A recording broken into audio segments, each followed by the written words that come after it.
Nah, kita kedatangan satu pemateri, yaitu Dr. Husnul Mubarak. Selamat bergabung, Dr. Husnul. Halo, selamat Iya, bergabung. iya, Dr. Husnul ini merupakan ketua departemen dari Departemen Kedokteran Fisik dan Rehabilitasi Medik, dan dia akan membawakan materi tentang bagaimana menjaga kesehatan fisik dengan olah tubuh di rumah atau di rumah aja ya, kalau hashtagnya ya. Oke, silahkan Dr. Husnul. Oke, Assalamualaikum warahmatullahi wabarakatuh. Selamat siang teman-teman sekalian.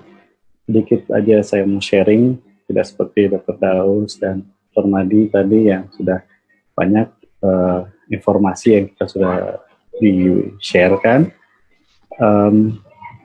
Oke, ini saya sharing menjaga kebugaran fisik dengan olahraga dalam masa isolasi diri. Jadi kita sudah ketahui sejak Januari 2020, tepatnya di Desember ya, kita ada pandemi coronavirus yang mulai Februari 2020 sudah mulai banyak yang menerapkan work from home, study from home, ya, self-isolasi atau apapun itu namanya, baik untuk pasien yang tercurigai dan bahkan dekat-dekat pada akhir ini semua orang sehat ya yang tidak punya kewajiban untuk atau tidak ada hal-hal yang sifatnya emergensi harus tetap tinggal di rumah. Jadi kalau dari ilustrasi saya memperlihatkan yang tadinya kita ada aktivitas menuju ke public transportasi misalnya ya, atau berjalan ke tempat kerja, berjalan ke sekolah, dan kemudian karena pada masa pandemi COVID ini kita harus tinggal di dalam rumah dan melakukan segala aktivitas yang tadinya kita lakukan di tempat kerja, di sekolah, atau di mana saja tempat kita melakukan aktivitas sehari-hari, akhirnya tidak terjadi. Ya, jadinya dilakukan semuanya di rumah, ya, melalui teknologi informasi, melalui video conference, melalui grup WA, dan segala macam. Dan pada akhirnya kita mengetahui bahwa ada aktivitas fisik yang menjadi terbatas ya setelah kita melakukan isolasi diri ini ya, atau nama lainnya adalah social distancing atau physical distancing atau self isolation. Yang menjadi perhatian adalah ketika kita tinggal di rumah, yang diwaspadai adalah terjadinya pola sedentary ya. Kalau orang banyak bilang adalah pola mager atau rebahan ya, tinggal di rumah tidak melakukan apa-apa, baring saja, tidur sampai jam 10 siang misalnya ya, terus begadang. Nah itu yang kita hindarkan. Walaupun kita terbatas di dalam rumah, jangan sampai kita jatuh pada kondisi seperti ini ya. Kita bisa aman dari corona, tapi tidak aman dari koroner. Nah itu menjadi banyak resiko-resiko penyakit ketika kita jatuh pada kondisi sedentary living.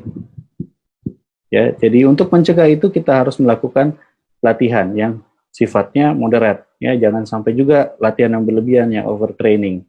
Ya, dan latihan-latihan itu banyak metodenya di YouTube, di internet. Nah, itu bisa kita lihat, tapi tidak semua juga punya efektivitas yang baik. Tidak semua punya derajat latihan yang sesuai ya. Ini saya berikan contoh nanti. Nah, pada kondisi normal ketika kita melakukan aktivitas sehari-hari, bekerja, itu seorang dewasa dengan berat badan yang ideal akan membakar sekitar 2.500 sampai 2.800 kalori per hari. Nah, dalam kondisi sedentary ini akan menurun sekitar lebih 25%. Ya, dan itu menjadi sesuatu hal yang perlu diantisipasi ya. Dan itu menjadi suatu efek samping. Nah, ada efek samping dari isolasi diri yaitu ketidakaktifan fisik jangka panjang atau physical inactivity. Di sumber yang saya ambil di sini yaitu yang dari Lancet tahun 2012, bahwa peningkatan resiko penyakit jantung koroner akan meningkat 8,2%, resiko diabetes mellitus menjadi 9,5%, resiko kanker payudara 11,5%, kanker usus 12,8%, dan resiko kematian dini 9,7%. ya. Jadi jangan sampai kita melakukan ketidakaktifan fisik akibat isolasi diri. Jadi saran saya kita melakukan beberapa jenis exercise atau kemudian melakukan aktivitas-aktivitas fisik lain yang bisa kita lakukan di rumah seperti mengepel, menyapu atau merapikan, atau misalnya ada yang hobi dengan otomotif bisa mengerjakan mobilnya atau motornya, ya, memodifikasi, itu bisa menjadi suatu hal yang mencegah dari ketidakaktifan fisik. Nah, ini dari penelitian tersebut untuk di wilayah Indonesia, ya, presentasinya demikian untuk masing-masing jenis penyakit yang diteliti berkorelasi dengan terjadinya inaktivitas, physical inaktivitas. Untuk sistem endokrin itu kita ketahui terjadi efisiensi energi yang menjadi berkurang sehingga terjadi disrupsi pada metabolisme dari karbohidrat dan yang menyebabkan seseorang yang tadinya sudah memiliki faktor resiko diabetes mellitus seperti keturunan atau berat badan yang kurang ideal itu akan menjadi semakin tercetuskan lagi untuk terjadi diabetes mellitus. Lalu dari penyakit jantung sendiri akan menyebabkan terjadinya deposit dari aterosklerosis pada pembuluh darah jantung sehingga otot jantung akan cepat mengalami infark ketika misalnya terjadi ada sumbatan. Nah itu, dan sumbatan akan lebih mudah terjadi, ya. Itu jangan sampai terjadi, ya. Kemudian dengan latihan itu akan meningkatkan sel-sel bakal dari sel imun kita seperti leukosit, seperti limfosit, neutrofil, itu akan mudah berdiferensiasi menjadi sel imun dewasa yang dengan mudah mengenal patogen, antigen dari patogen seperti bakteri, virus dan lain sebagainya. Ya. Sehingga dengan hal ini terjadi maka sistem imun tubuh kita akan menjadi lebih baik. Kemudian ketika kita melakukan ketidakaktifan fisik dalam jangka waktu lama, otomatis otot akan mengalami penurunan aktivitas. Kontraksinya menjadi lebih jarang, sehingga akan lama-kelamaan akan mengecil dan pendayaan nutrisinya menjadi tidak optimal. Dan ketika misalnya kita harus aktif kembali, menjadi lebih aktif seperti biasanya, maka akan lebih mudah untuk mengalami nyeri otot atau misalnya pegal ketika kembali beraktivitas seperti biasa, seperti sebelum terjadi pandemi ini misalnya. Ya, kemudian efek berikutnya adalah cairan pada sendi kita akan menjadi berkurang sehingga terjadi fleksibilitas sendi yang berkurang dan akan terpapar pada resiko pengapuran dari sendi atau osteoartritis. Ya. Osteoartritis biasanya terjadi pada usia di atas 60 tahun, tapi dengan physical inactivity itu akan menjadi lebih shifting ke lebih muda, bisa pada usia 40 atau bahkan lebih muda dari itu. Ya, jadi dengan physical inactivity akan meresikokan pasien menjadi osteoartritis dini. Dan pada efek koordinasi gerakan tubuh, ya, dari neuromuscular coordination itu menjadi akan lebih tidak baik, ya, menjadi berkurang. Dan kondisi ini pada orang-orang yang memiliki resiko sebelumnya, misalnya pada usia lanjut, akan menyebabkan resiko jatuh yang tinggi. Oke, petunjuknya untuk sebelum olahraga, ya, kita harus mempersiapkan dulu lingkungan kita. Yang pertama adalah permukaannya yang datar, tidak licin, dan pencahayaannya baik. Kita sendiri tidak dalam kondisi yang kontraindikasi untuk melakukan latihan, seperti nyeri kepala, nyeri sendi, demam, atau sesak. Ya, pastikan ada air minum yang tersedia untuk hidrasi yang mungkin kita akan butuhkan di tengah-tengah olahraga atau pada selesai olahraga. Kemudian kita memeriksa denyut nadi kita sebelum dan setelah berolahraga. Ini hal yang cukup penting juga, karena ketika denyut nadi kita meningkat secara berlebihan, itu juga mengindikasikan bahwa intensitas olahraga yang kita lakukan itu terlalu berlebihan. Atau misalnya denyut nadi kita tidak bergerak sama sekali, ya berarti itu sebaliknya. Denyut nadinya berarti berarti intensitas olahraganya tidak adekuat, tidak cukup. Untuk sebelum masuk ke olahraganya, kita juga melakukan pemanasan ringan selama 2 menit, yaitu dengan berjalan di tempat. Seperti tadi saya sudah sampaikan bahwa ada beberapa jenis latihan-latihan yang kita bisa dapatkan. Saya ambil satu saja yang saya sudah amati dan saya sudah lihat kira-kira ketika kita lakukan aman untuk seluruh jenis umur. Ya, ini saya ambil dari BBC Health.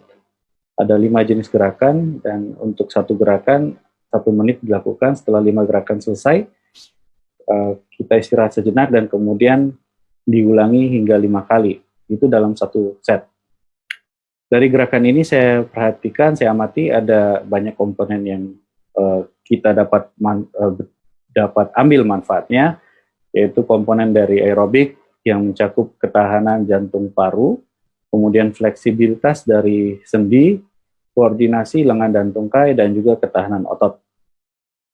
Pada set latihan ini praktis, mudah diingat, dan tidak membutuhkan alat-alat khusus.